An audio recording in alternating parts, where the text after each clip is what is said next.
mechanical iceberg of possibility. Quantum mechanics allows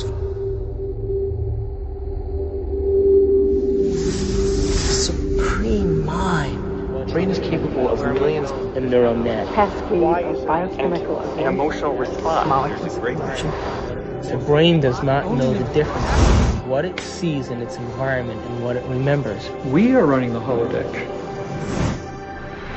Whatever way we observe the world around us. So how can you continue to see the world as real if the self that is determining it to be real is intangible?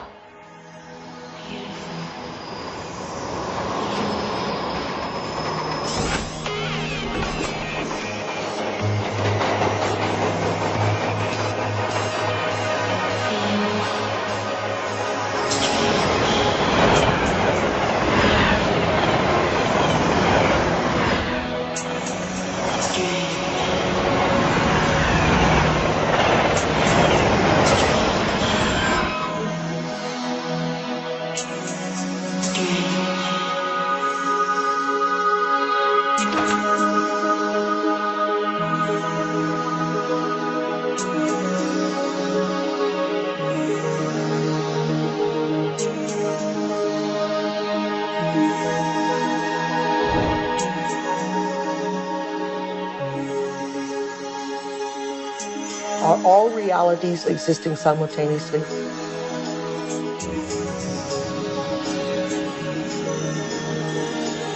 Is there a possibility that all potentials exist side by side?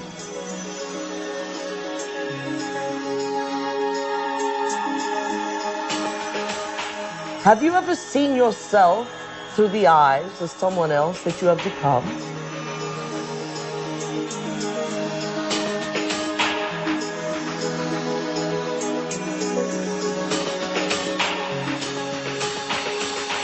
And looked at yourself through the eyes of the ultimate observer? Who are we? Where do we come from? What should we do? And where are we going? Why are we here? Well, that is the ultimate question, isn't it? What is reality? What I thought was unreal now, for me, seems in some ways to be more real than what I think to be real, which seems now more to be unreal. You can't explain it. And anybody who gets too lost and anybody who spends too much time trying to explain it is likely to get lost forever down the rabbit hole of mysteriousness. I think the more you look at quantum physics, the more mysterious and wondrous it becomes.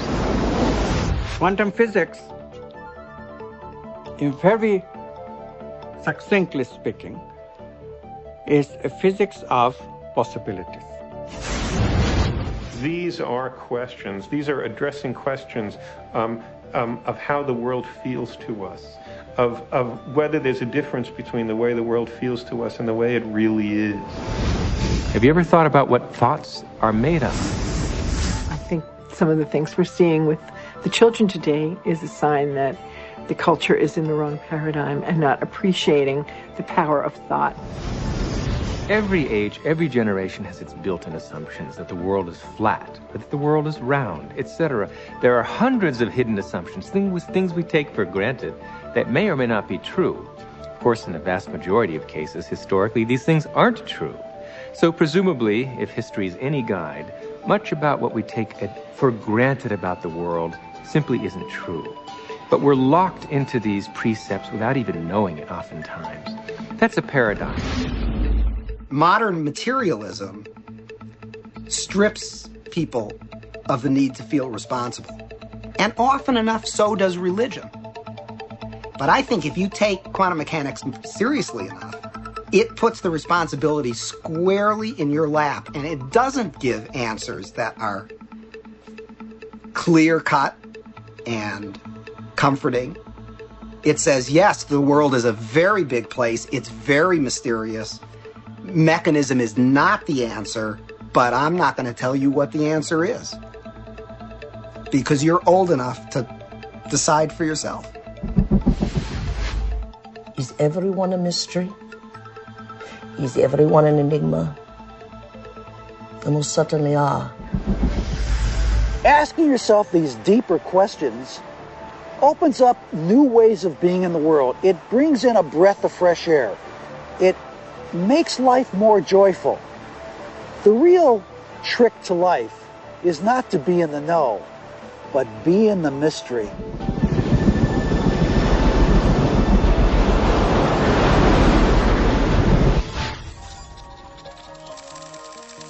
It's time to get wise.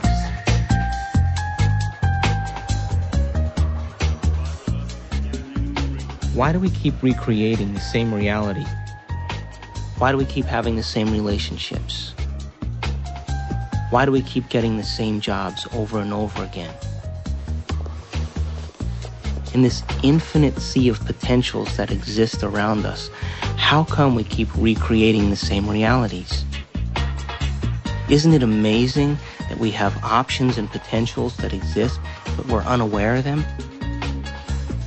Is it possible that we're so conditioned to our daily lives, so conditioned to the way we create our lives, that we buy the idea that we have no control at all? We've been conditioned to believe that the external world is more real than the internal world. This new model of science says just the opposite. It says what's happening within us will create what's happening outside of us. There's a physical reality that is absolutely rock solid, and yet it only, if you want to put it this way, it only comes into existence when it bumps up against some other piece of physical reality. That other piece may be us, and of course we're partial to those moments. But it doesn't have to be either. It could be just some incidental rock comes flying along and interacts with this fuzzy mass of stuff, and sure enough, it provokes it into a particular state of existence. And there were philosophers in the past that said, look, if I kick a rock and I hurt my toe, that's real. I feel that, it feels real, it's vivid, and that means that it's reality. But it's still an experience, and it's still this person's perception of it being real. Scientific experiments have shown that if we take a person and hook their brains up to certain PET scans or computer technology and ask them to look at a certain object, and they watch certain areas of the brain light up, and then they've asked them to close their eyes and now imagine that same object. And when they imagine that same object, it produced the same areas of the brain to light up as if they were actually visually looking at it. So it caused scientists to back up and ask this question. So who sees then? Does the brain see? Or do the eyes see? And what is reality? Is reality what we're seeing with our brain? Or is reality what we're seeing with our eyes? And the truth is that the brain does not know the difference between what it sees in its environment and what it remembers, because the same specific neural nets are then firing. So then it asks the question, what is reality?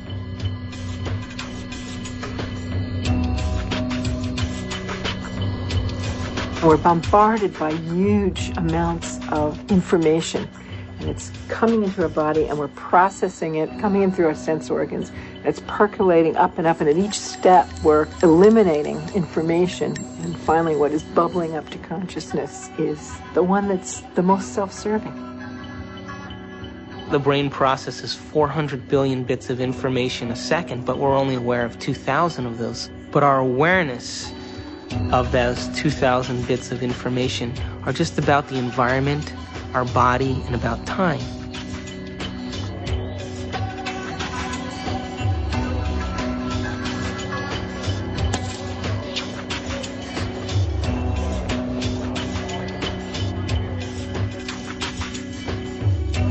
We're living in a world where all we see is the tip of the iceberg. The classical tip of an immense quantum mechanical iceberg. Hey, wow! You got a lot of shots to develop? No.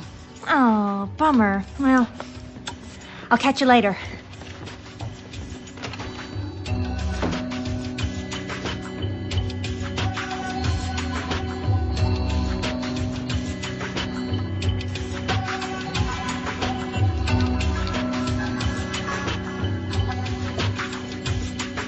If the brain is processing 400 billion bits of information, and then our awareness is only on 2,000, that means reality is happening in the brain all the time. It's receiving that information, and yet we haven't integrated it.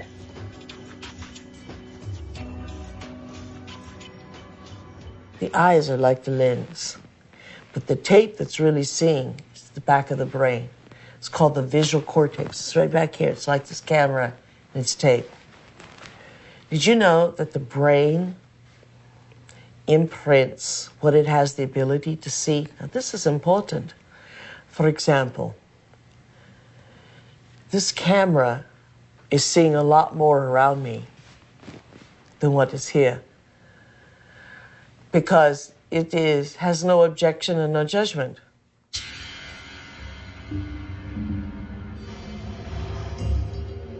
The only movie that's playing in the brain is what we have the ability to see.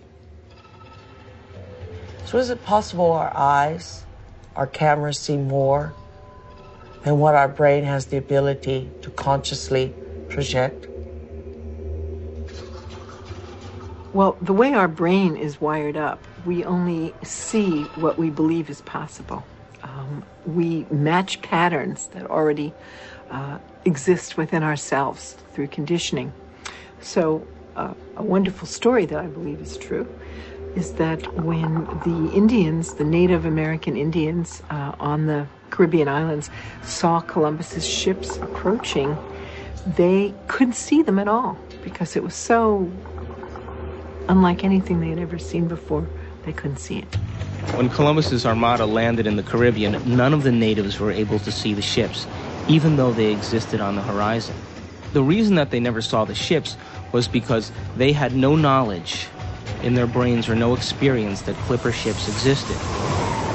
So the shaman starts to notice that there's ripples out in the ocean, but he sees no ship, but he starts to wonder what's causing the effect. So every day he goes out and looks and looks and looks, and after a period of time, he's able to see the ships. And once he sees the ships, he tells everybody else that ships exist out there because everybody trusted and believed in him. They saw them also.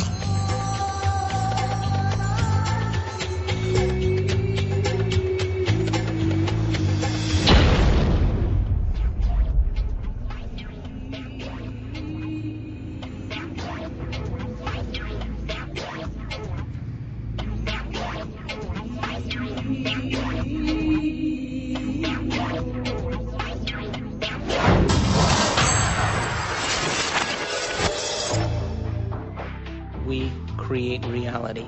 We're reality-producing machines. We create the effects of reality all the time. We always perceive something after reflection in the mirror of memory.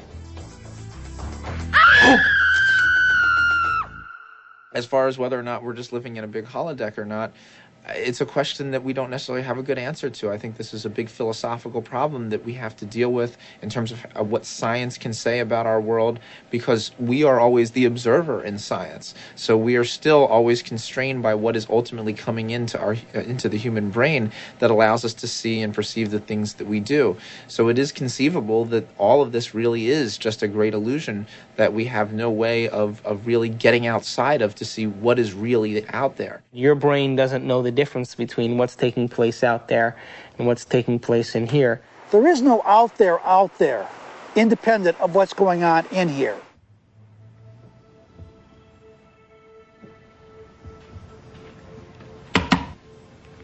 You okay? I heard you scream earlier. Was it another dream?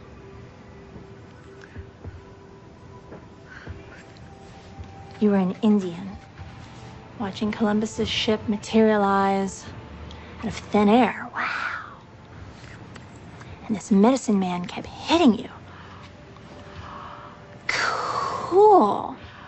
Hey, maybe it was a past life or a parallel reality or a future life. That's weird. Or maybe that dream was trying to tell you the truth. I guess it just depends on what you think is real. Maybe you should try different anxiety pills. My pills are fine, okay? Thank you. Well, I have to go get dressed. I hope you feel better, Amanda.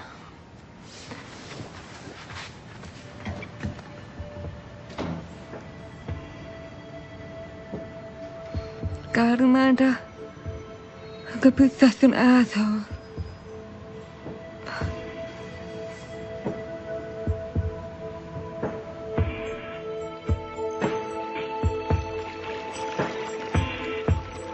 There actually are choices in the direction of how a life can go that are contingent upon small level quantum effects not being washed out.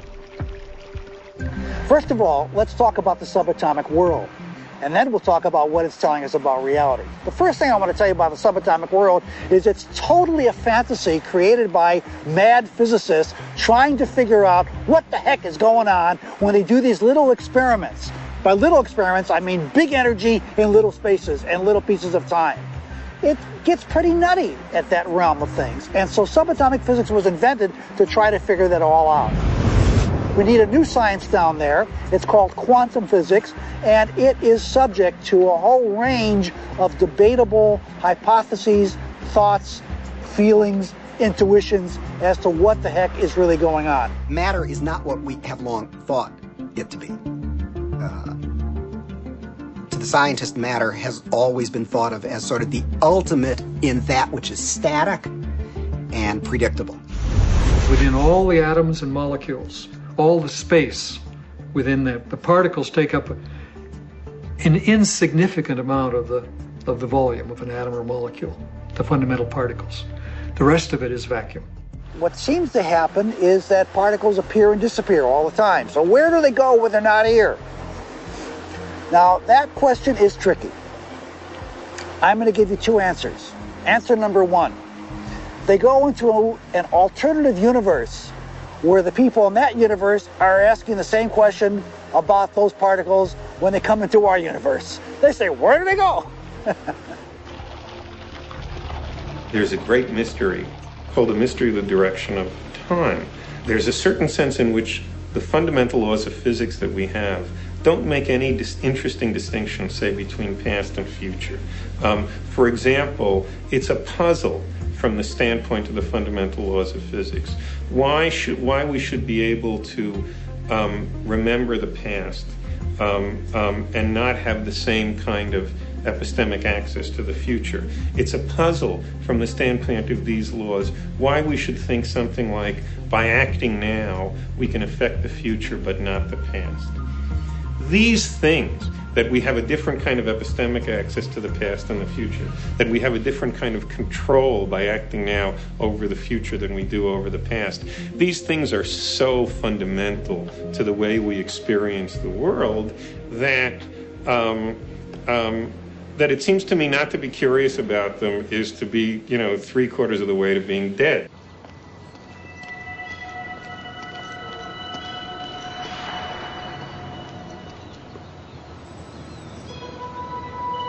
Want to shoot some hoops?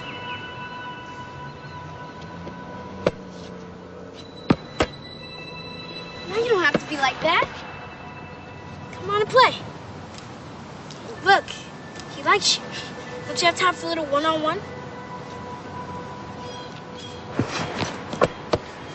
How long has it been since you played? Come on, you got the ball. Take a shot. No, my lady, not from there. It's out of bounds. Gotta be on the court to be in play.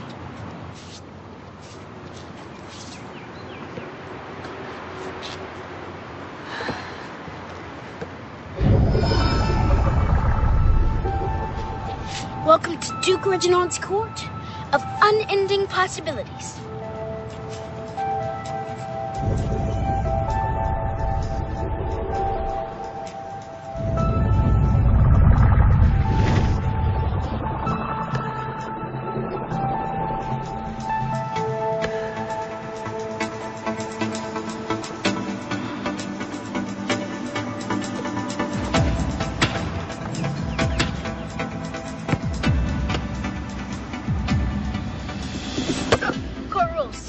Gotta sink the last one.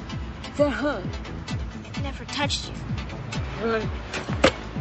And it's not solid. This ball is mostly empty. In fact, the universe is mostly empty.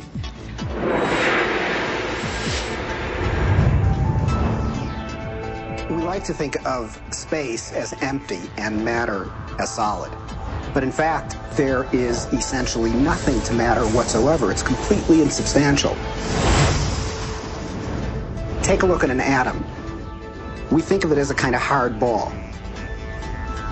Then we say, oh, well, no, not really. It's this little tiny point of really dense matter right at the center, surrounded by a kind of fluffy probability cloud of electrons popping in and out of existence. But then it turns out that that's not even right. Even the nucleus, which we think of as so dense, pops in and out of existence just as readily as the electrons do. The most solid thing you can say about all this insubstantial matter is that it's more like a thought. It's like a concentrated bit of information. What makes up things are not more things, but what makes up things are ideas, concepts, information. And like I said, it never touches.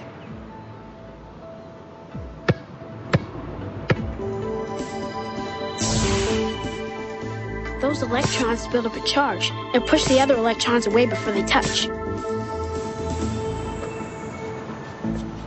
So nobody touches nothing. Come on, put your stuff down. Nobody's gonna take it. Like I said, this is my court. It's no problem.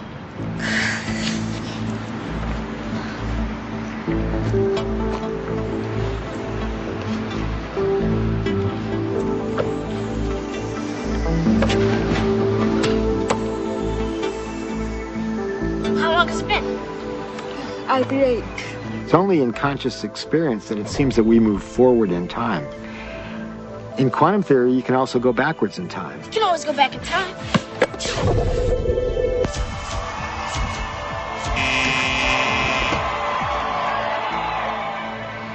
What's the matter? Remember, it's empty. How do you know this shit? I read Dr. Quantum comics. Everybody thinks it's just kid stuff, but I know it's real. That's how I do my magic on the court. Yeah, I always choose the Wonder Boy first. He's got the weirding way. Well, Dr. Quantum says everybody's got it.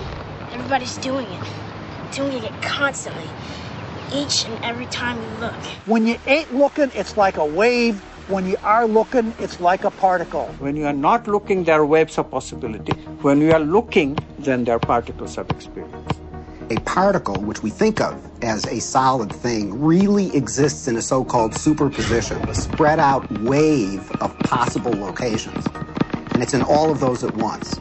The instant you check on it, it snaps into just one of those possible positions. Quantum superposition implies that a particle can be in two or more places or states simultaneously. And this is a very bizarre concept and one of the hallmarks of the quantum world. Superheroes use superposition, with the world being potential strips of reality. Until we choose. Heroes choose what they want. Being in many places at once, experiencing many possibilities all at once, and then collapsing on the one. The question is, how far down the rabbit hole do you want to go?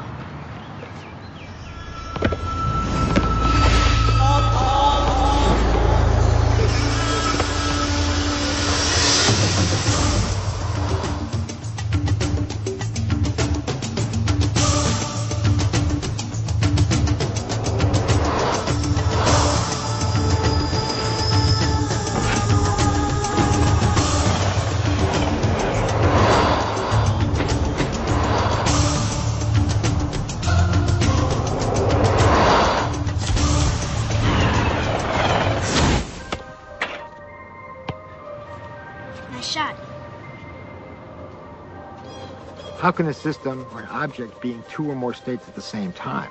It's very easy.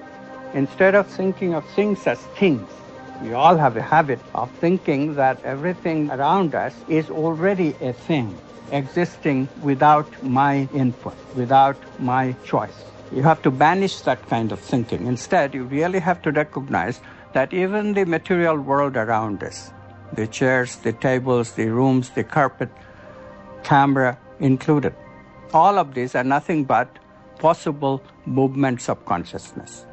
And I'm choosing moment to moment out of those movements to bring my actual experience into manifestation. This is the only radical thinking that you need to do. But it is so radical, it's so difficult, because our tendency is that the world is already out there, independent of my experience. It is not. Quantum physics has been so clear about it. Heisenberg himself, co-discoverer of quantum physics, said atoms are not things. They are only tendencies. So instead of thinking of things, you have to think of possibilities. They're all possibilities of consciousness. You now can see in numerous labs around the United States objects that are large enough to be seen by the naked eye, and they are in two places simultaneously. And you can actually take a photograph of that.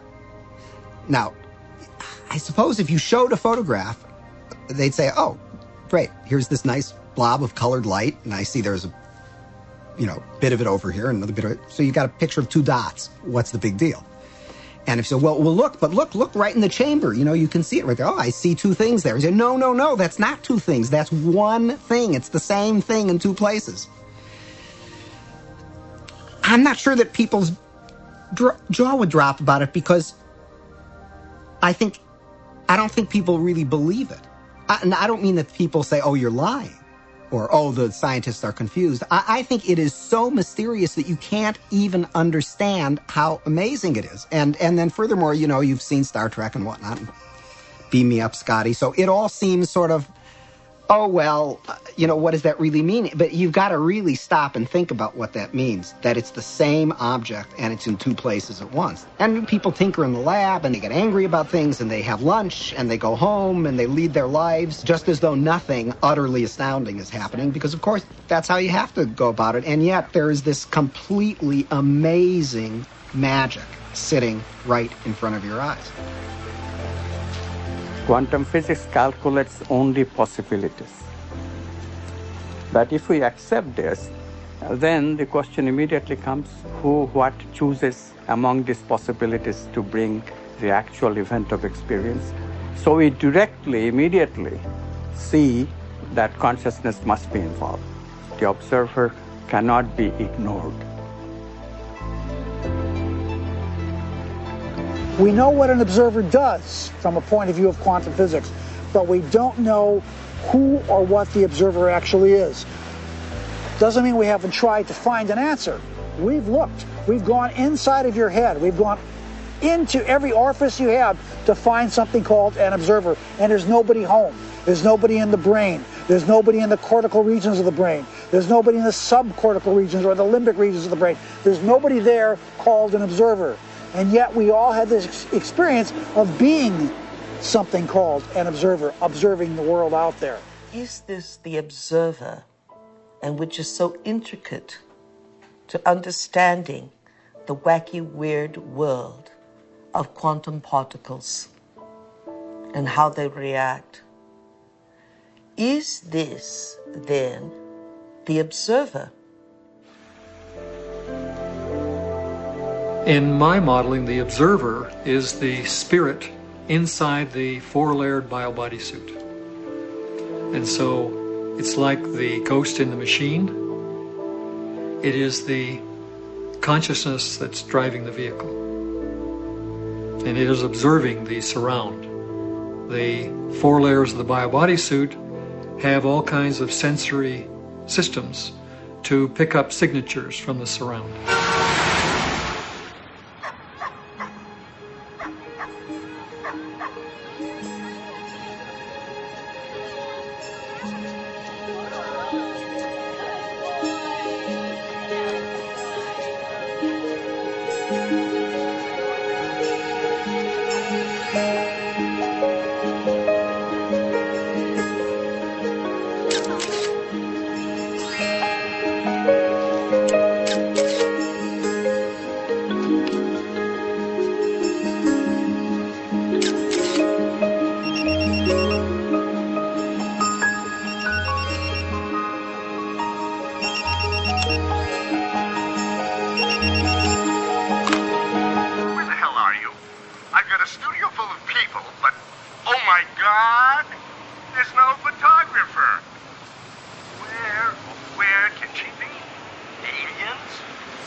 In Washington, D.C., the so-called murder capital of the world, there was a big experiment in the summer of 1993 where 4,000 volunteers came from 100 countries to collectively meditate for long periods of time throughout the day.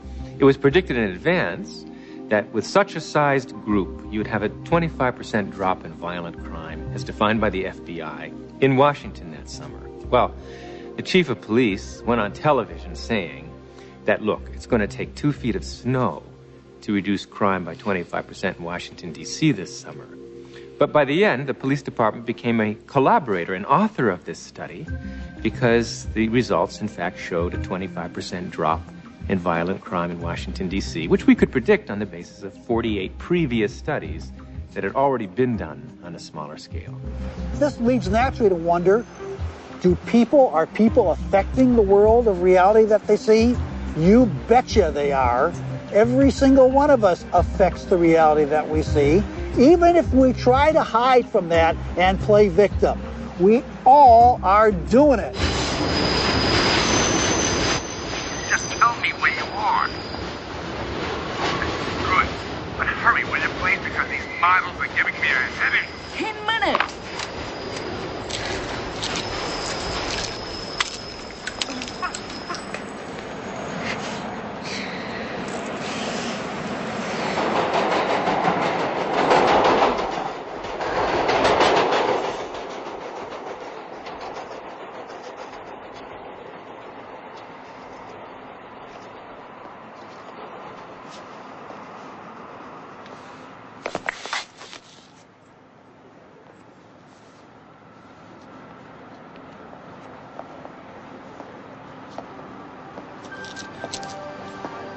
exhibit comes to us from Japan and Mr. Masuro Emoto. Mr. Emoto became terribly interested in the molecular structure of water and what affects it. Now, water is the most receptive of the four elements. Mr. Emoto thought perhaps it would respond to non-physical events. So he set up a series of studies, applied mental stimuli, and photographed it with a dark field microscope. This first picture is a picture of water from the Fujiwara Dam. And this picture is the same water after receiving a blessing from a Zen Buddhist monk. Now, in this next series of pictures, Mr. Emoto printed out words, taped them to bottles of distilled water, and left them out overnight. This first photograph is a picture of the pure distilled water, just the essence of itself. These subsequent photographs, as you can see, are each different. This is the chi of love. And we move along here to thank you. And you can see where he taped that to this bottle here. But if you read Japanese, you already knew that. Now, Mr. Emoto speaks of the thought or intent being the driving force in all of this. The science of how that actually affects the molecules is unknown, except to the water molecules, of course. And it's really fascinating when you keep in mind that 90% of our bodies are water.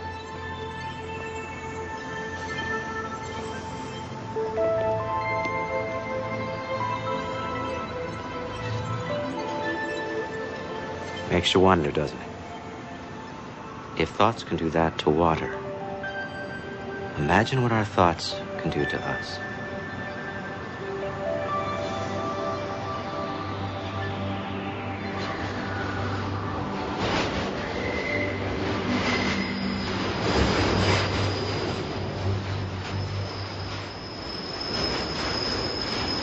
Absolutely, thought alone can completely change the body. Most people don't affect reality in a consistent, substantial way because they don't believe they can. They write an intention, and then they erase it because they think that's silly. I mean, I can't do that. And then they write it again, and then they erase it. So time average, it's a very small effect. And it really comes down to the fact that they believe they can't do it. If you accept with every rudiment of your being that you will walk on water Will it happen? Yes, it will. But you know, it's like positive thinking. It's a wonderful idea, positive thinking. But what it usually means is that I have a little smear of positive thinking covering a whole mass of negative thinking. So thinking positive is not really thinking positive. It's just disguising the negative thinking that we have. When we think of things, then we make the reality more concrete than it is. And that's where we become stuck. We become stuck in the sameness of reality. Because if reality is concrete, obviously I'm insignificant. I cannot really change it. But if reality is my possibility of consciousness itself, then immediately comes the question of how can I change it? How can I make it better? How can I make it happier? You see how we are extending the image of ourselves? In the old thinking, I cannot change anything because I don't have any role at all in reality. Reality is already there. It's material objects moving in their own way from deterministic laws. And mathematics determines what they will do in a given situation. I, the experiencer, have no role at all. In the new view, yes, mathematics can give us something. It gives us the possibilities that all these movements can assume, but it cannot give us the actual experience that I'll be having in my consciousness. I choose that experience. And therefore, literally, I create my own reality. It may sound like a tremendous bombastic claim by some new agey without any understanding of physics whatsoever, but really quantum physics is telling us that.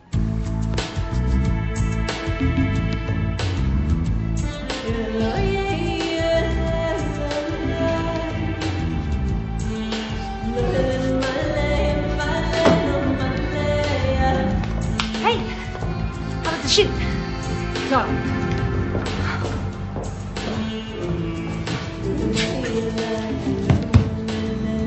Your boss called. He's worried about you.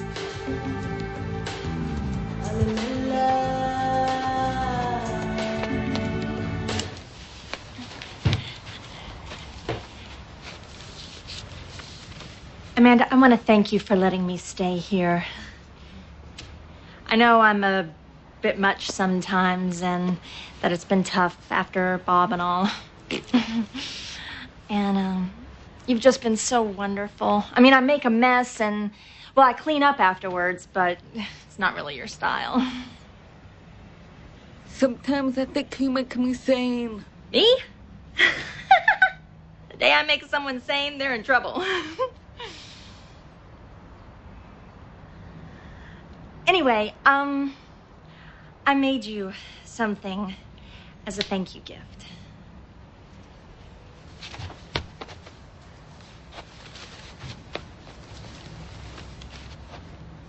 Open it.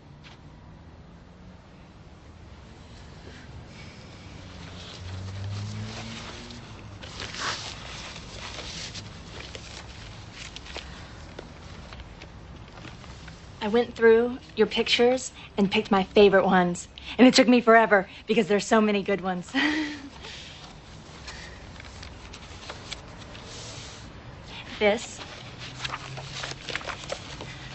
That's for all the wonderful photos you will be taking.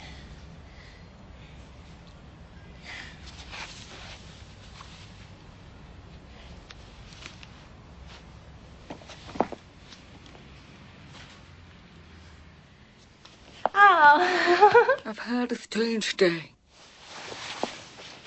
Thank you.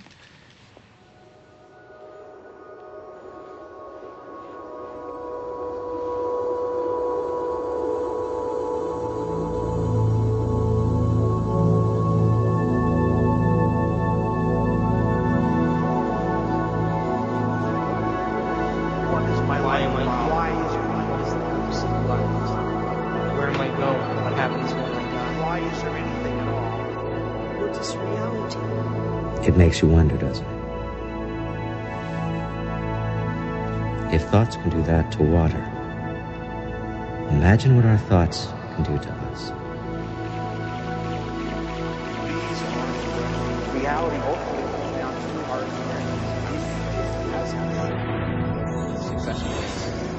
ever thought about what thoughts are made of? Is there a substance of thought? I guess it just depends on what you think is real. The world being possible timelines of reality. Until we choose. Are all realities in the quantum field existing simultaneously? I never see that an addiction is something gross, something that you can't stop. There literally are different worlds in which we live. There's the macroscopic world that we see. There's the world of our cells. There's the world of our atoms. The world of our nuclei. These are each totally different worlds. They have their own language. They have their own mathematics. They're not just smaller. Each is totally different. But they're complementary. Because I am my atoms. But I am also my cells. I'm also my macroscopic physiology. It's all true. They're just different levels of truth. The deepest level of truth uncovered by science and by philosophy is the fundamental truth of unity. At that deepest subnuclear level of our reality, you and I are literally one.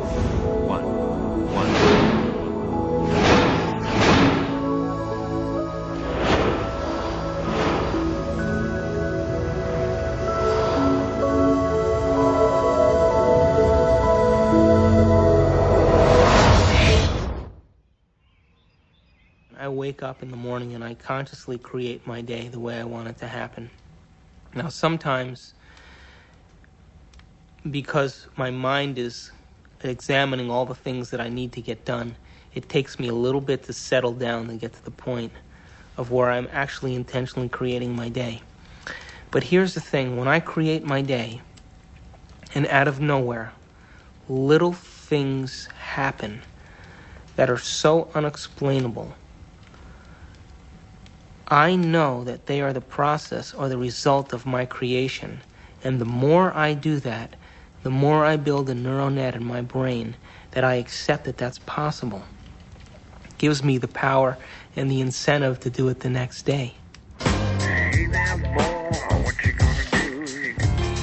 In addiction, we have a supreme, beautiful opportunity to decipher the difference between our intangibility of our nobleness of character and the day-to-day business of how that character is revealed in a three-dimensional world through our bodies.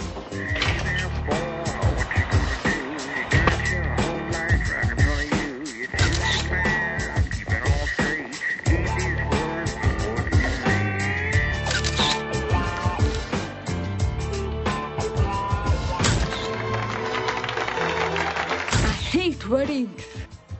And what we will learn is that addiction is the feeling of a chemical rush that is cascaded through the bodies through a whole assortment of glands and ductless glands and through the spinal fluid, a feeling that some would call a sexual fantasy. It only takes one sexual fantasy for a man to have a hard-on. In other words, it only takes one thought here for a man to have an erection in his member. And yet, there was nothing outside of him that gave him that. It was what was within him that gave him that. Oh. Hey, Amanda, I didn't know you were there. Guilty. A wedding. Come on, blink. This is a good assignment, if you'd see it that way. What to see? I do. They did. Oh, God, Amanda. I mean, you live in your past. I mean, everything with you is about what happened. You hate churches. You hate weddings. You hate guys. And I want you to go scope it out. Don't need to. I got mine there. I know. I took the pictures, remember? You got too many memories clouding your vision. Oh, Amanda, you know you're the best technical photographer I have. And I want to have some great pictures. You know what? You need a good Polish wedding. And watch out for those good Catholic boys, huh? You need the priest. Come on, get out of here. Bye. When I was younger, I had lots of ideas about what God was. And now I realize I'm not conscious enough to truly understand what that concept means.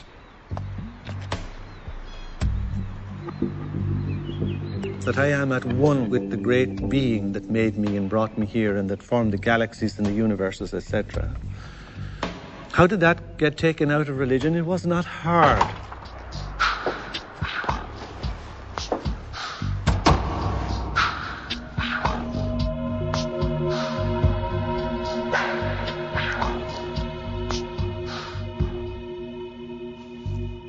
Most of the problems that religion and the various philosophical movements down through the centuries have produced have been errors because that's where they started.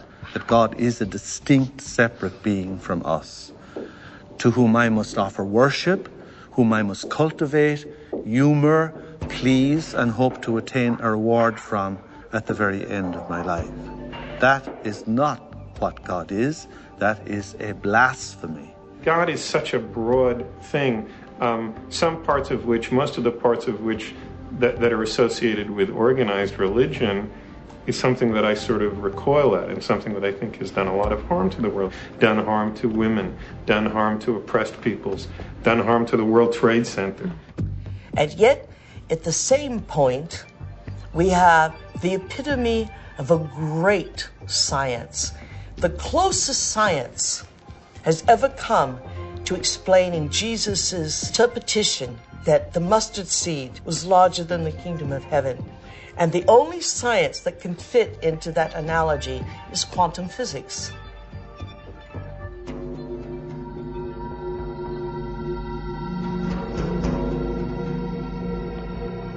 Now, we have great technology, from anti-gravity magnets and magnetic fields of zero-point energy. We have all that, and we still have this ugly, superstitious, backwater concept of God.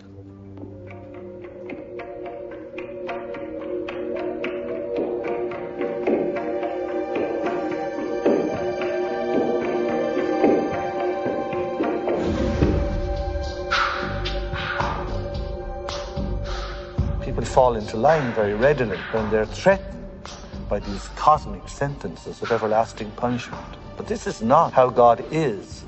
And once you start to question the traditional images, caricatures of God, people feel you're an agnostic or an atheist or a subverter of the social order.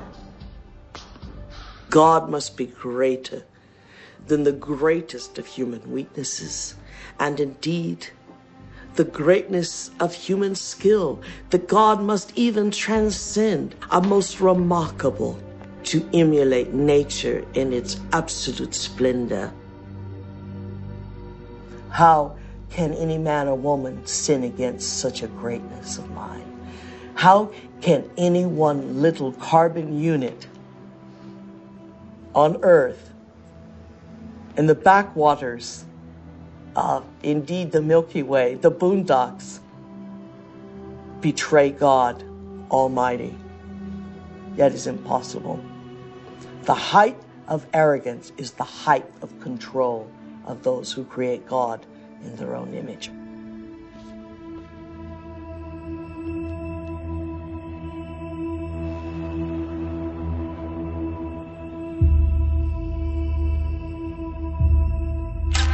I now present to you Mr. and Mrs. Richard Buck Filipowski.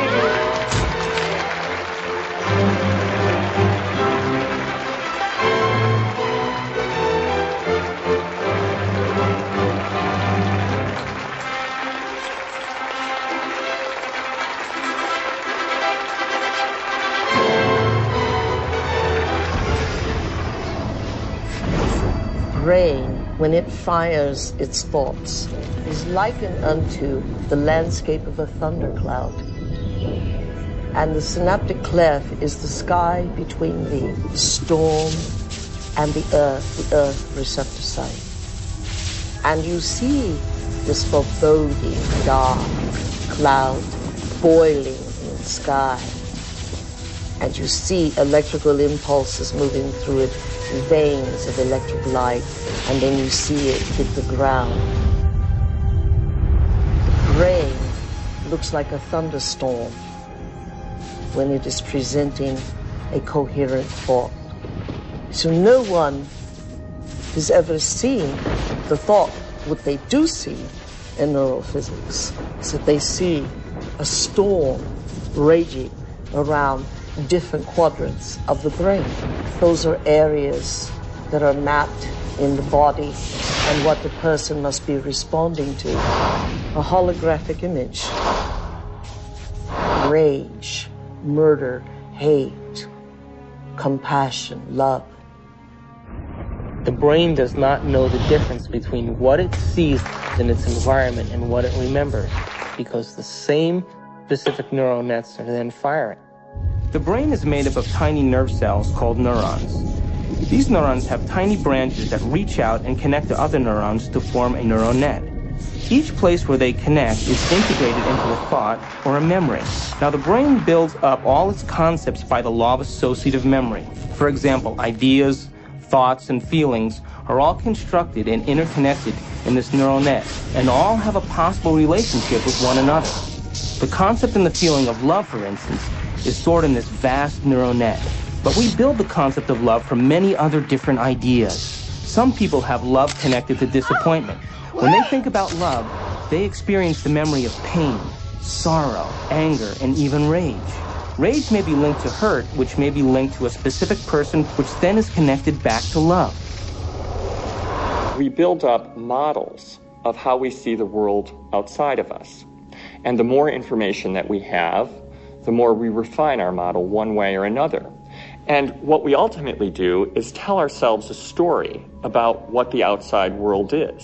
Any information that we process, any information that we take in from the environment is always colored by the experiences that we've had and an emotional response that we're having to what we're bringing in. Who is in the driver's seat when we control our emotions or we respond to our emotions? We know physiologically that nerve cells that fire together wire together. If you practice something over and over again, those nerve cells have a long-term relationship. If you get angry on a daily basis, if you get frustrated on a daily basis, if you suffer on a daily basis, if you give reasons for the victimization in your life, you're rewiring and reintegrating that neural net on a daily basis, and that neural net now has a long-term relationship with all those other nerve cells called an identity. We also know that nerve cells that don't fire together no longer wire together.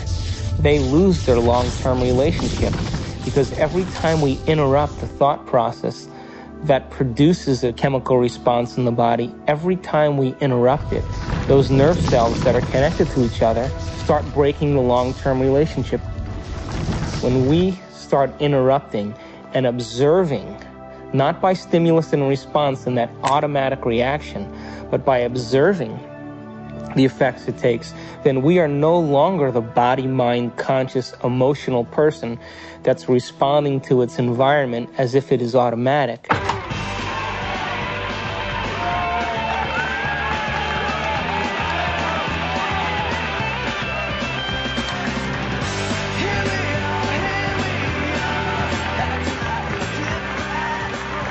Does that mean emotions are good or emotions are bad?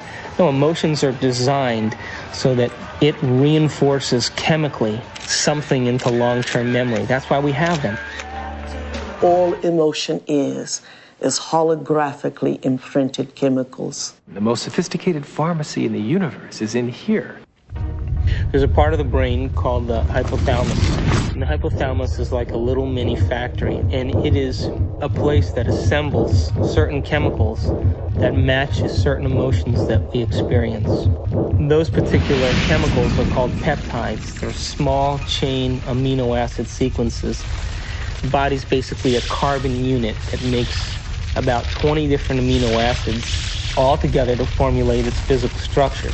The body is a protein-producing machine. In the hypothalamus, we take small chain proteins called peptides, and we assemble them into certain neuropeptides or neurohormones that match the emotional states that we experience on a daily basis.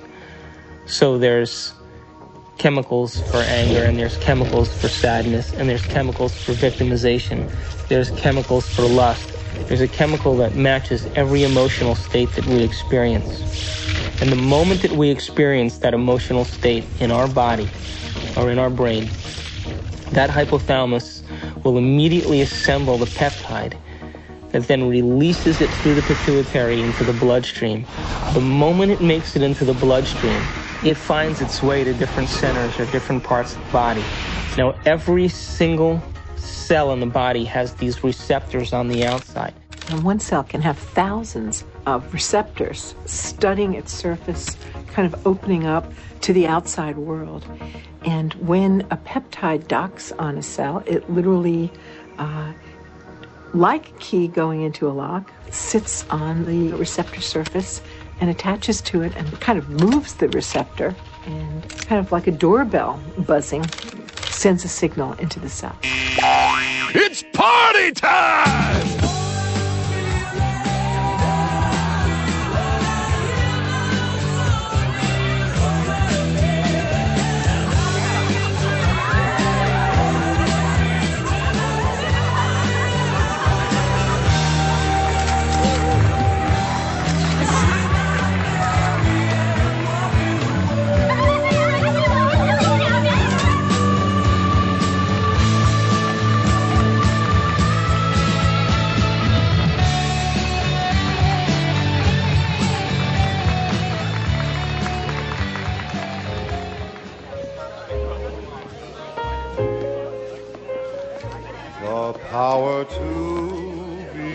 What happens in adulthood is that most of us who've had our glitches along the way are operating in an emotionally detached place, or we're operating as if today were yesterday. What is it? Mixed.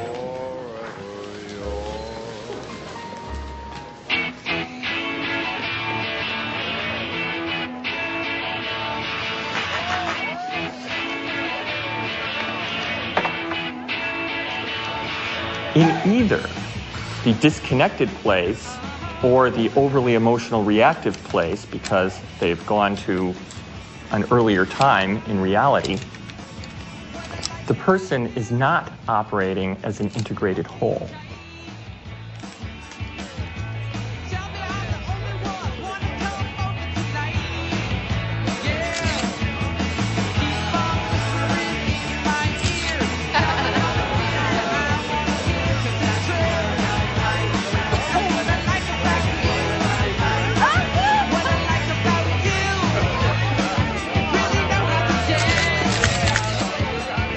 Along the outside of the cell are these billions of receptor sites that are really just receivers of incoming information. A receptor that has a peptide sitting in it changes the cell in many ways. It sets off a whole cascade of biochemical events, some of which wind up with changes in the actual nucleus of the cell. Hi, when I grew up, I want to become a photographer just like you. Oh. Got any tips? Take that picture. Thanks. Each cell is definitely alive, and each cell has a consciousness, particularly if we define consciousness as the point of view of an observer. There is always the perspective of the cell. A few years later! That was me. That was small. In fact, the cell is the smallest unit of consciousness in the body. I'm hungry.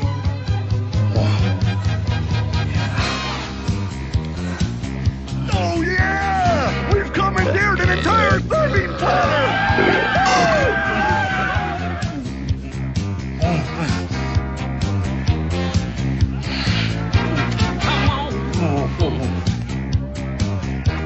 Yeah, keep it coming, keep it coming! Yeah! Oh, let's go!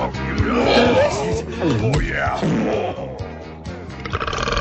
Well, my definition of an addiction is something really simple.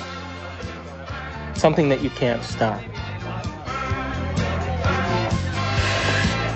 Oh, make me suffer, please. You wanna hurt? We bring to ourselves situations that will fulfill the biochemical craving of the cells of our body by creating situations that meet our chemical needs. It always happens to me. Why? Every day. An addict will always need a little bit more in order to get a rush or a high of what they're looking for chemically. Don't tell me to calm down. You're always bossing me around. So my definition really means that if you can't control your emotional state, you must be addicted to it. Oh, I knew this was gonna happen. That's not what we agreed upon. You're not going to screw me. Read the contract, You dear. won't do anything about it, so I No, will. ma'am. Don't dip your half-eaten shrimp back into the cocktail sauce. Screw you and your health coach. I am the bride's sister. I'll stick my ass in the cocktail sauce if I damn well please. Come on. I want you to get out there and serve and make sure everybody has a full glass. Fun, fun, fun. Listen, you won't do anything about it, so You are not just like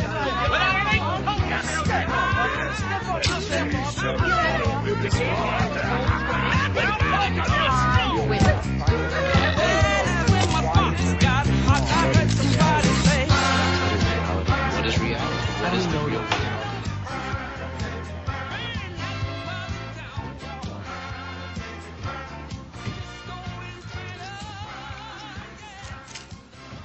So how can anyone really say they're in love with a specific person, for example? They're only in love with the anticipation of the emotions they're addicted to. Because the same person could fall out of favor the next week by not complying. My goodness, doesn't that change the landscape of our emotional outlook on personal needs and identities?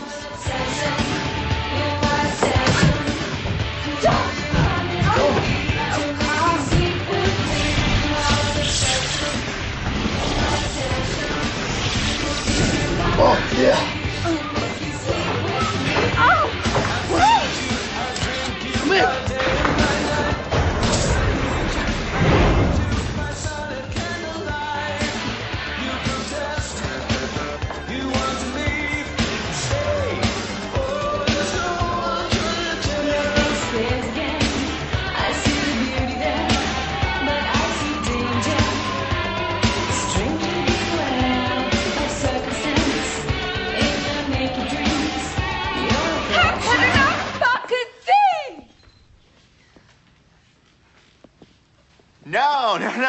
No. You got the punchline wrong. It's a photographer's joke. Go on about your music.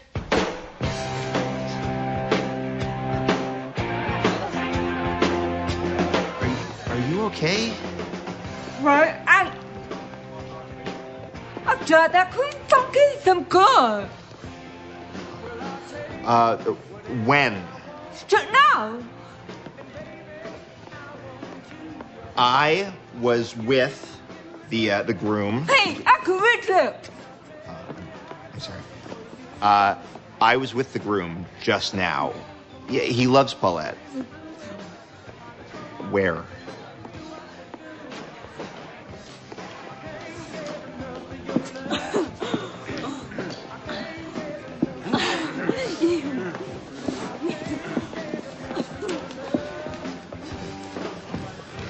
Polacks, they all look the same in a tux.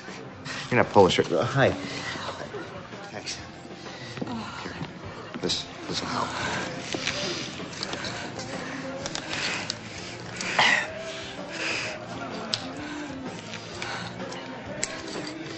Oh, thank you.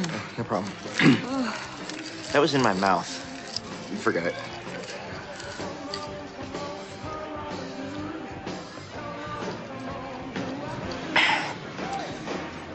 So, what's your name? Elliot. Hi. Yeah. It's I'm Amanda.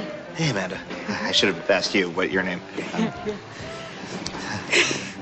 You photograph a lot of weddings? Yeah, I hate it. I'm doing the thing again with my hands. I'm sorry. We are emotions, and emotions are us. Again, I can't separate emotions. When you consider that every aspect of your digestion, every sphincter that opens and closes, every group of cells that come in for nourishment and then moves out to heal something or repair something. Those are all under the influence of the molecules of emotion. I mean, it's this total buzz. So you ask if emotions are bad. Emotions are not bad. They're life. They color the richness of our experience. It's our addiction that's the problem. The thing that most people don't realize is that when they understand that they are addicted to emotions... Another drink? It's not just psychological. It's biochemical. Think about this. Heroin uses the same receptor mechanisms on the cells that our emotional chemicals use. It's easy to see then that if we can be addicted to heroin, then we can be addicted to any neuropeptide, any emotion. To the groom! To the groom. Woo!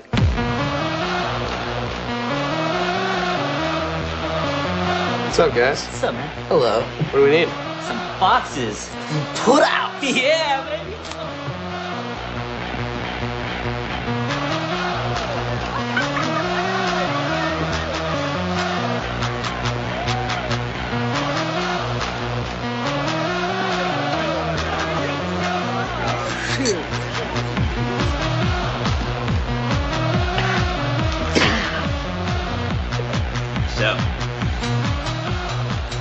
The relevant search command that's going on is related to finding a certain emotional state. I mean, we can't even direct our eyes without having an emotional aspect to it.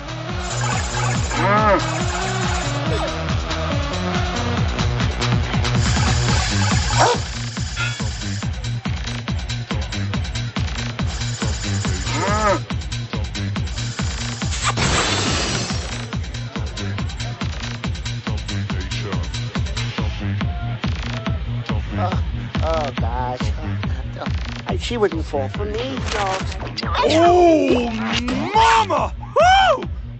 What the hell are you waiting for? Oh, Come on, you little pussies! Jeez, I can't believe you guys! What are you? Ooh, come on, just get the hell out of the way! Hi there, honey!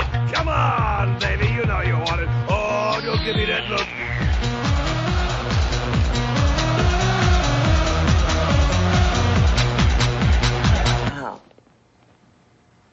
What about people who are addicted to sex?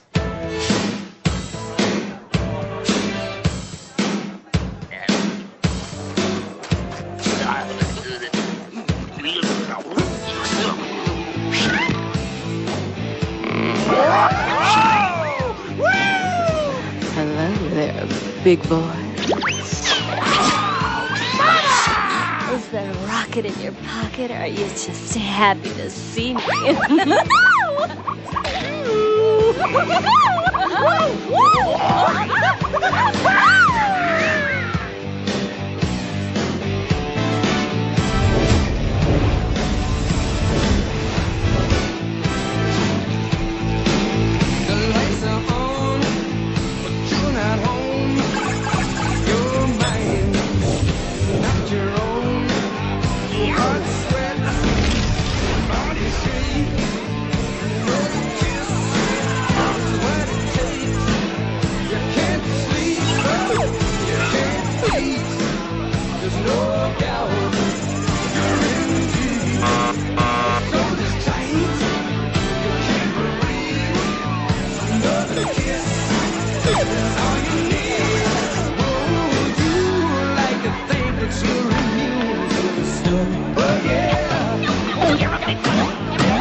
I want to hear some. Touch anything on it. It's very expensive equipment, all right?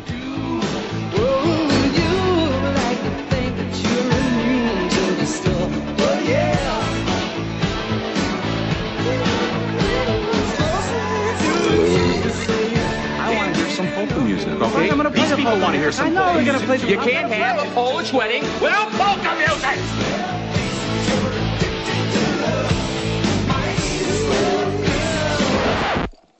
No, would you leave it alone? Keep your Hey, fucking hands how can you have a Polish wedding without any fucking Polish Keep music? your fucking hands off my equipment, man!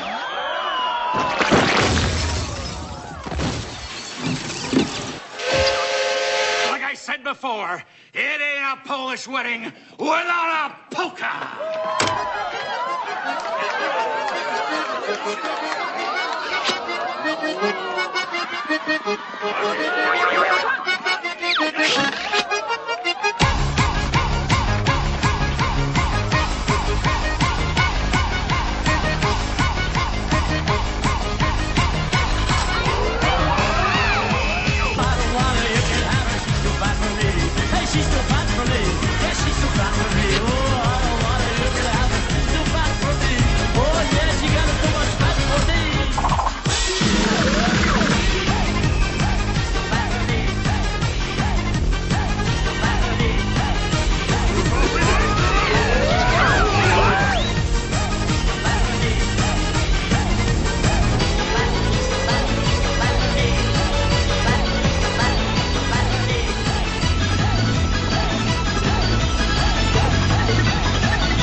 You'll find some old shoes, wasted one, without appeal. Where we go from here?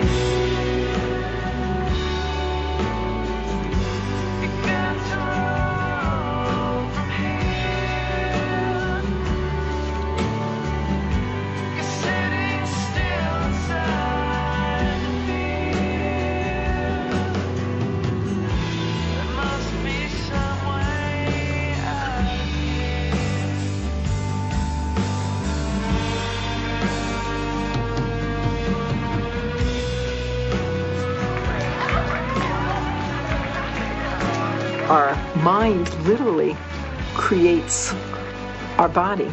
So it all starts in the cell. The cell is a protein-producing machine, but it gets its signal from the brain. One of the things about receptors is they change in their sensitivity. If a given receptor for a given drug or internal juice is being bombarded for a long time at a high intensity, it will literally shrink up. There will be less of them, or it will be hooked up in such a way that it is desensitized or downregulated. So the same amount of drug or internal juice will elicit a much smaller response.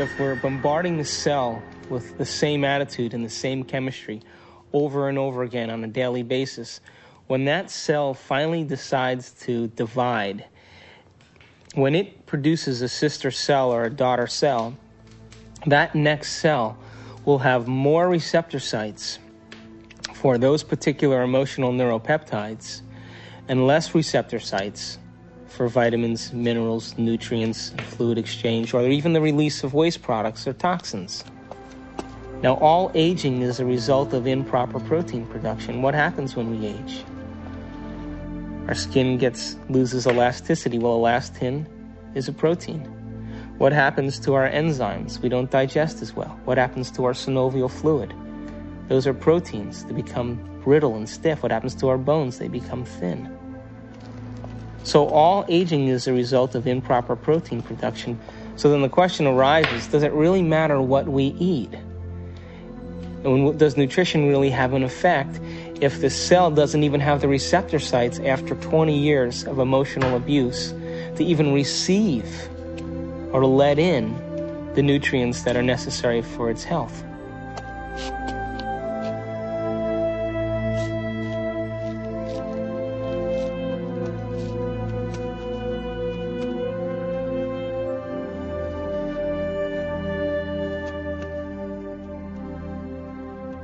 Okay, guys, it's time for a course correction on our trajectory along the path of our adventure.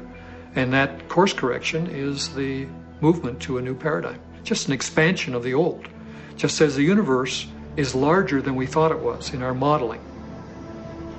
And it's always larger than we think it is.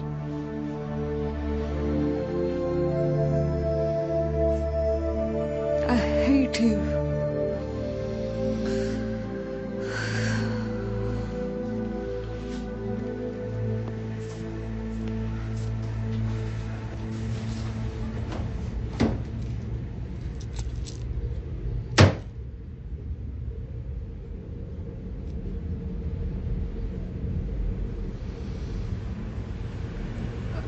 Hate you.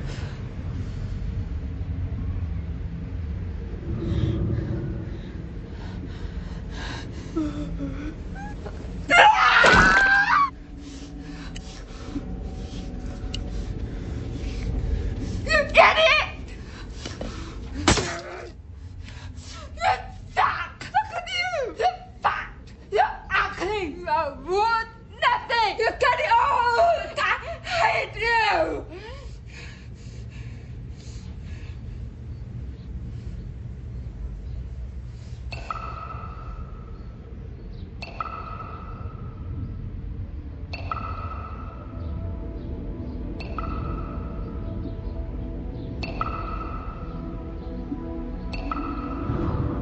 It makes you wonder, doesn't it? If thoughts can do that to water, imagine what our thoughts can do to us.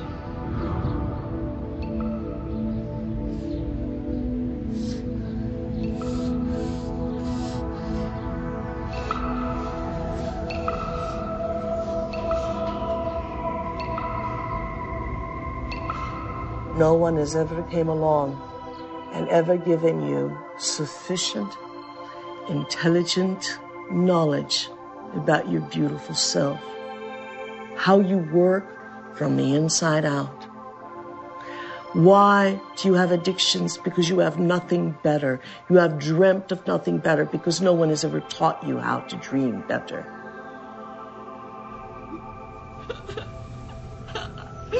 Do I think that you are bad? I don't think you're bad. Do I think you're good? I don't think you're good either. I think you're God.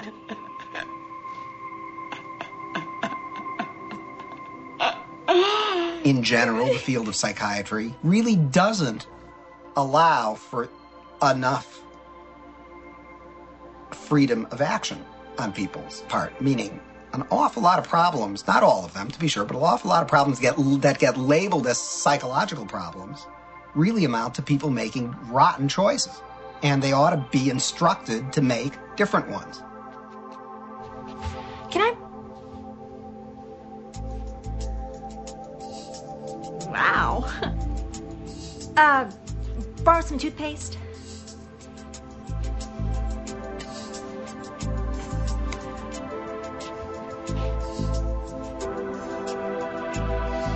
Thanks.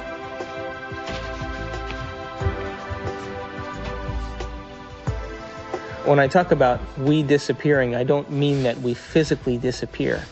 What I mean is that we move out of the area of the brain that has to do with our personality, that has to do with our association to people, our association to places, our association to things and times and events. We don't exist in the associative centers in our brain that reaffirms our identity and reaffirms our personality. For the average person in the world who lives life and considers their life boring or uninspiring is because they've made no attempt to gain knowledge and information that will inspire them. They're so hypnotized by their environment through the media, through television, through people living and creating ideals that everybody struggles to become, that no one can actually become in terms of physical appearance and definitions of beauty and valor that are all illusions, that most people surrender and live their life in mediocrity. And they may live that life, and the soul may never really, their desire may never really rise to the surface, so they may want to be something else. But if it does rise to the surface, and they ask themselves if there is something more, or why am I here? What is the purpose of life? Where am I going? What happens when I die? They start to ask those questions. They start to flirt and interact with the perception that they may be having a nervous breakdown. And in reality, what they're doing is that their old concepts of how they viewed their life in the world start to fall apart.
We're in completely new territory in our brain.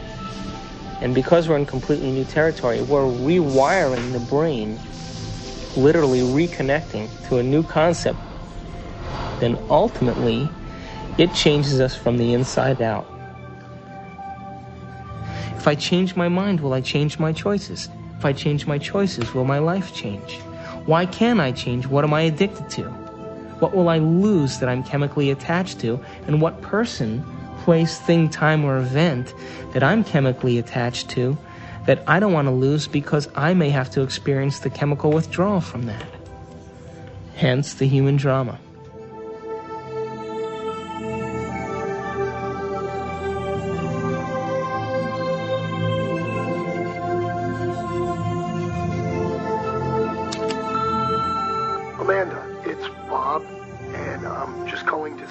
I hope that you can come tonight. I really want to see you. I really want to talk to you. I know we can work things out.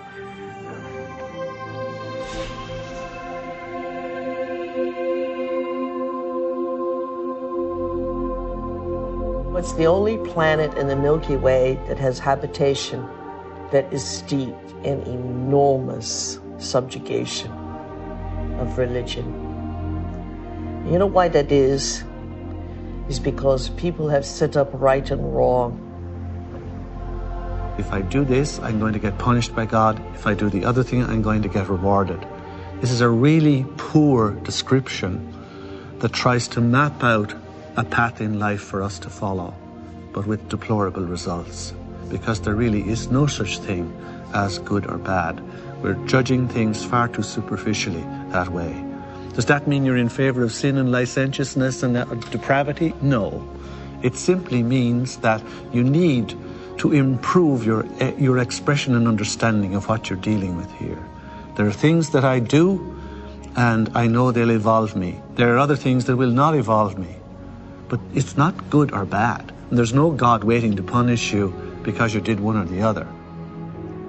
There is no God condemning people. Everyone is God's.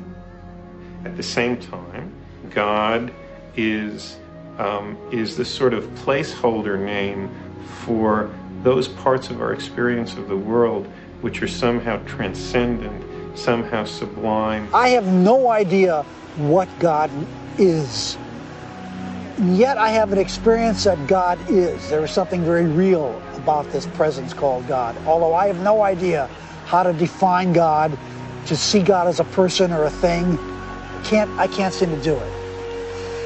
It's kind of like asking a human being to explain what God is similar to asking a fish to explain the water in which the fish swims. God is a superposition of all the spirit from all things. You are a God in the making, and you have to walk this path. But someday, you have to love the abstract as much as you love the condition of addiction. The only way that I will ever be great to myself is not what I do to my body, but what I do to my mind.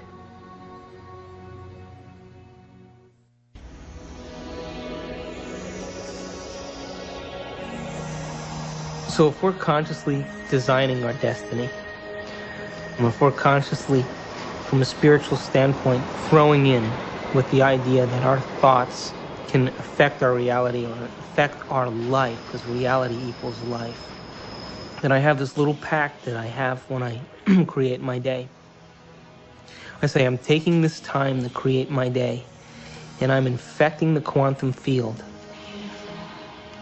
Now, if is in fact the observers watching me the whole time that I'm doing this, and there is a spiritual aspect to myself, then show me a sign today that you paid attention to any one of these things that I created, and bring them in a way that I won't expect.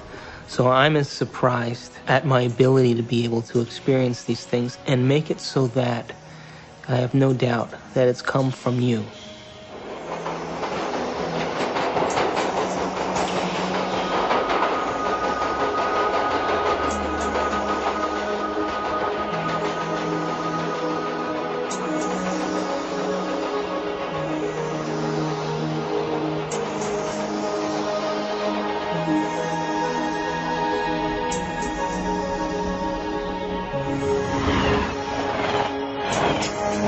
So the brain is capable of millions of different things that people just really should learn, that how incredible they actually are and how incredible their minds actually are. And that not only do they have this unbelievable thing within their head that can do so many things for them and can help us learn and can actually change and adapt, and it can make us something better than what we actually are, and it can actually help us to transcend ourselves. That there may be some way that it can actually take us to a higher level of our existence, where we can actually understand the world in a deeper way, where we can understand our relationship to things and people in a deeper way, and we can ultimately make more meaning for ourselves in our world. We can show that there's a spiritual part of our brain, but it's a part that we all can have access to, and it's something that we can all do.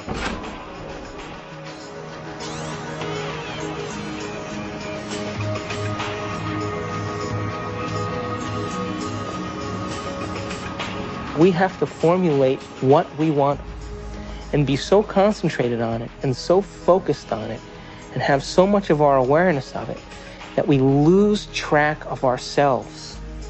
We lose track of time. We lose track of our identity. And the moment we become so involved in that experience that we lose track of ourselves, we lose track of time, that picture is the only picture that's real. And everybody's had that experience when they've made up their mind that they've wanted something. That's quantum physics in action. That's manifesting reality. That's the observer in full effect. Your consciousness influences others around you. It influences material properties.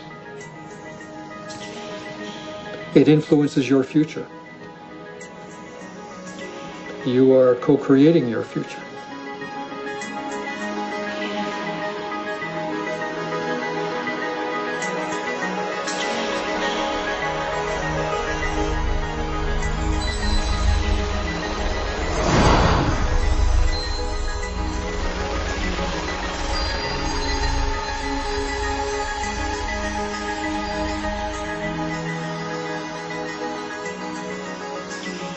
Show me a sign today that you paid attention to any one of these things that I created, and bring them in a way that I won't expect. So I'm as surprised at my ability to be able to experience these things, and make it so that I have no doubt that it's come from you.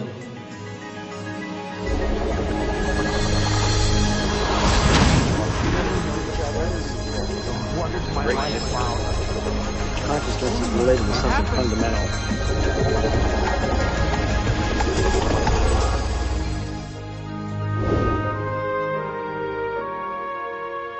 Have you ever seen yourself through the eyes of someone else that you have become? What an initiation.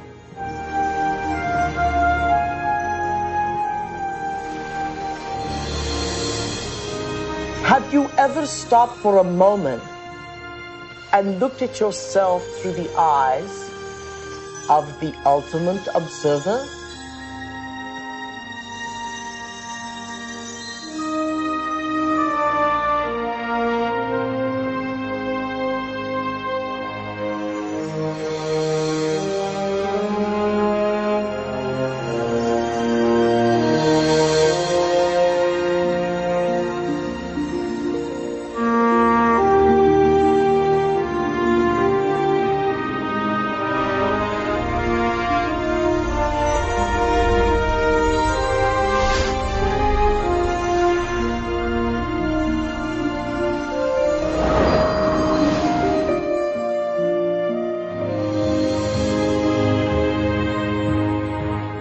I am much more than I think I am.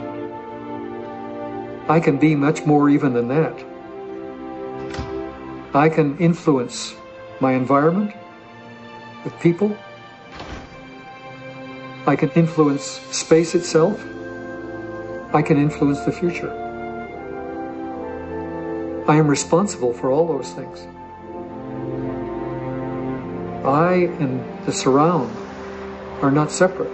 They're part of one. I'm connected to it all. I'm not alone.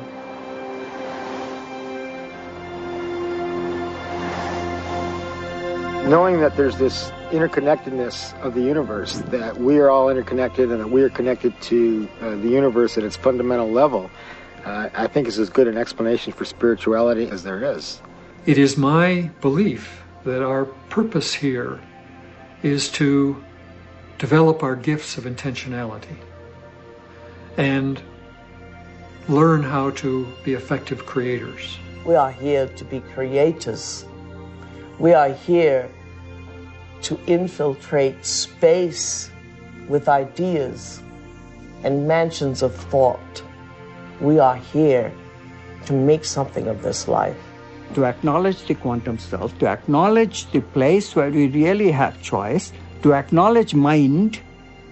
When that shift of perspective takes place, we say that somebody has been enlightened.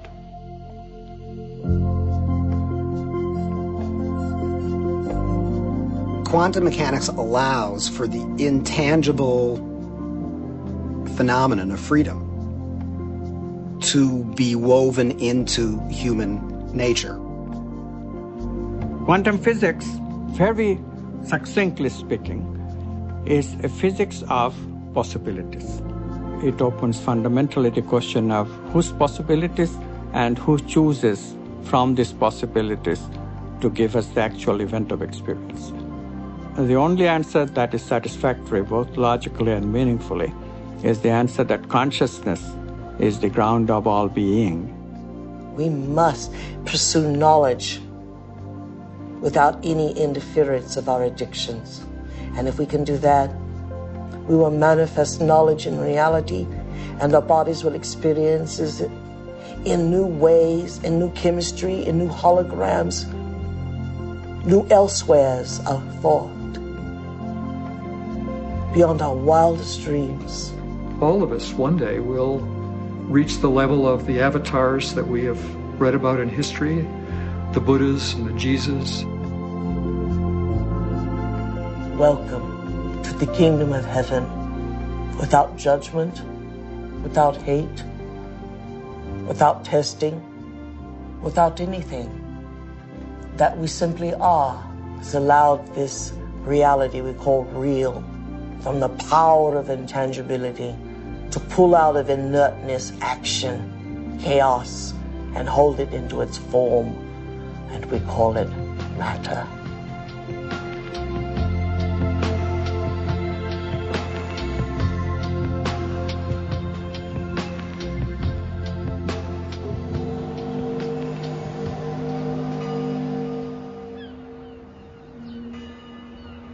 How can we measure the effects?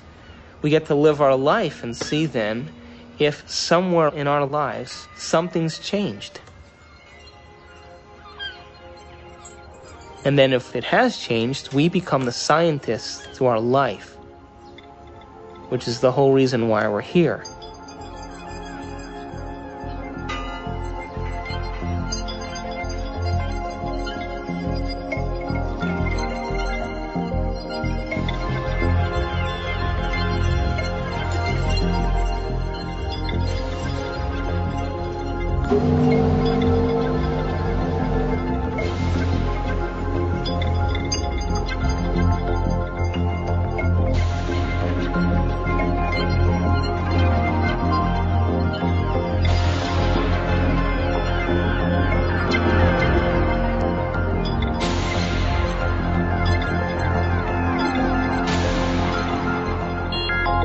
Don't just take it at face value.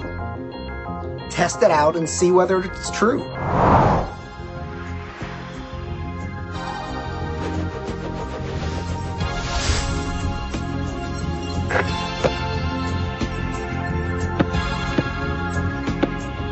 Hey, you're back. I'm back. So you never answered my question.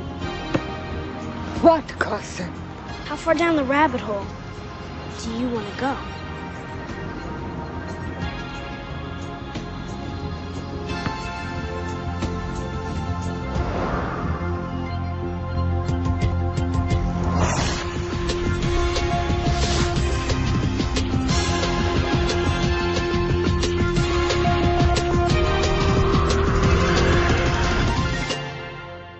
Ponder that for a while.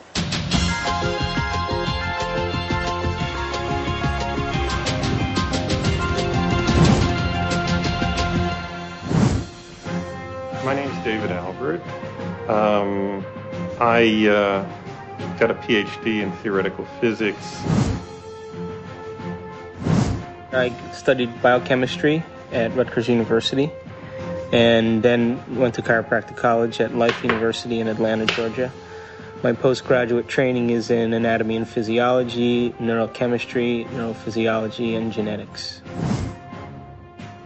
I study quantum physics. I sometimes teach it. I've written a book on quantum physics and many books explicating the meaning of quantum physics.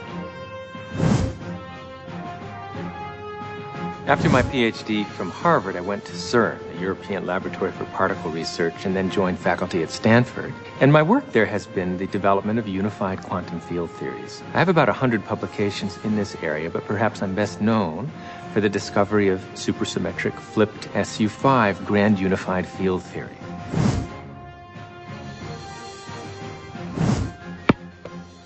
I make my living as an anesthesiologist, and every day as I put my patients to sleep, I kind of wonder where they go and why they're there in the first place. And that's one of the reasons that attracted me to anesthesia and the study of consciousness.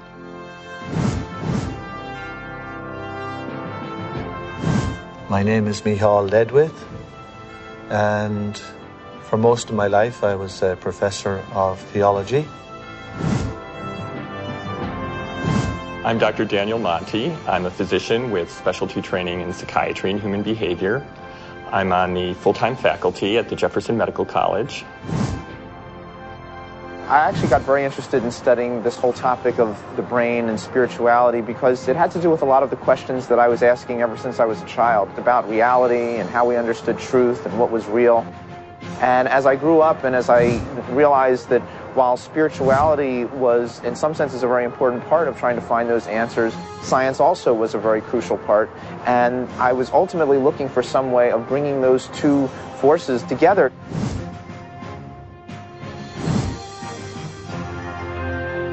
Well, my name is Candace Pert, and I'm a professor at Georgetown in the medical school. Here we are actually filming great thinkers. Everyone in this room is a great thinker. Now that we got them thinking, that's always a trick, isn't it? I should make it clear that I'm a graduate student in physics. I'm not a full-fledged theoretical physicist yet. But if fortune smiles on me and I continue to work like a dog on my problem sets and exams and whatnot, eventually what I hope to do with this is to apply fundamental quantum theory to quantum information processing. So I decided, well, if I gave up being department chairman, and if I gave up all my professional committees, and I gave up all my government committees, I would have a block of time that I could put to work. Of course, I give up all my power positions, but you have to sacrifice something. I had to keep my day job because my family needed to be fed.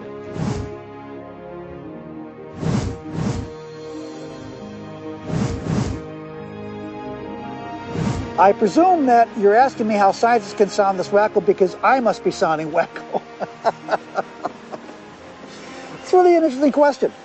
If you study science long enough, and seriously enough, and dig deeply enough, if you don't come out feeling wacko about it, you haven't understood a thing.